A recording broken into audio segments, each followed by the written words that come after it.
Let's go guys. So pagkatapos natin mag-workout ng shoulder, pahinga tayo bukas. So nagpump ako dito ng legs. So naghabol tayo sa legs guys. Tinatrabaho natin yung legs natin para gumanda.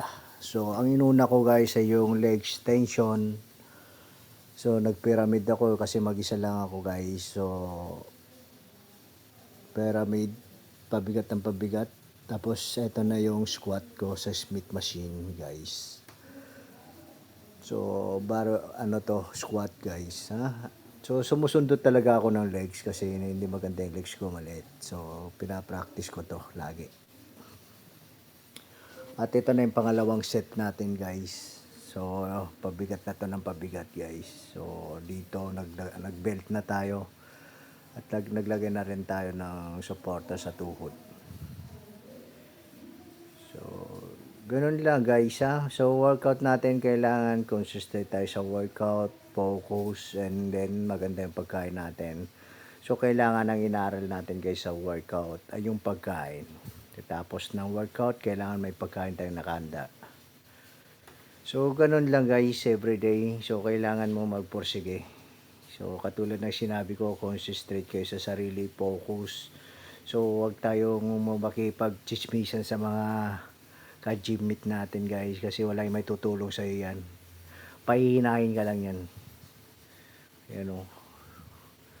So ako talaga guys pag nagwa-workout ako, nagpo-focus talaga ako sa sarili ko. So workout lang workout, walang pahinga.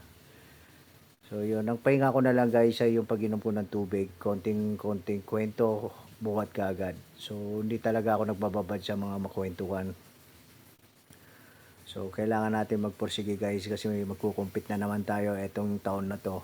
So, nag-aabang-abang lang tayo ng timing.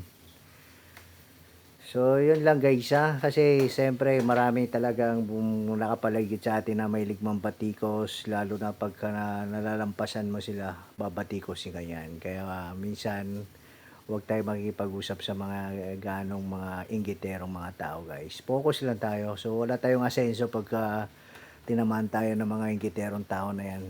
So, wag na natin sila pansinin. Workout lang guys. Ang mapapayo ko naman sa mga baguhan na katulad ko guys, consistent kayo and then aralin natin yung pagkain na para sa bodybuilder. So, mahirap talaga mag-bodybuilder guys. Kailangan mo gastusan ng pera. Wala kang improvement guys pagka hindi ka gumastos sa tinipid mo pa yung sarili mo sa pagkain. Ganon lang yun kasimple guys. So, yung tagal-tagal mo naman nag-workout, wala ka namang improvement. So, itigil mo na guys. Kasi unang-una, niloloko mo lang yung sarili mo. So, ako nga tagal-tagal ko nagbubuhat, kulang na kulang pa yung muscle ko. Ibig sabihin, kulang pa yung mga kinakain ko. So, yun lang guys ha. Sa mga followers natin guys, salamat sa mga sa like nyo, at saka sa views. So, yung long video ko guys ha, may ads na to. So, wag natin escape. So, malaking tulong na rin to para sa akin. So, palike lang guys, and follow and share lang guys. Yun lang. Maraming salamat. Makatulong to sa atin. Ramadan Karim sa inyo guys. Assalamualaikum.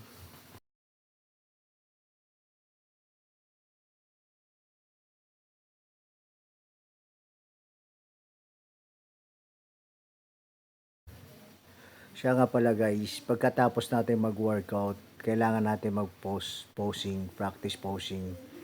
Para na sasanay yung katawan natin. Tingnan mo yung legs na natin guys. Medyo lumalaki na. So nagpa-practice posing talaga ako guys. Yun o. So salamat sa atin ulit. Maraming salamat. Thank you.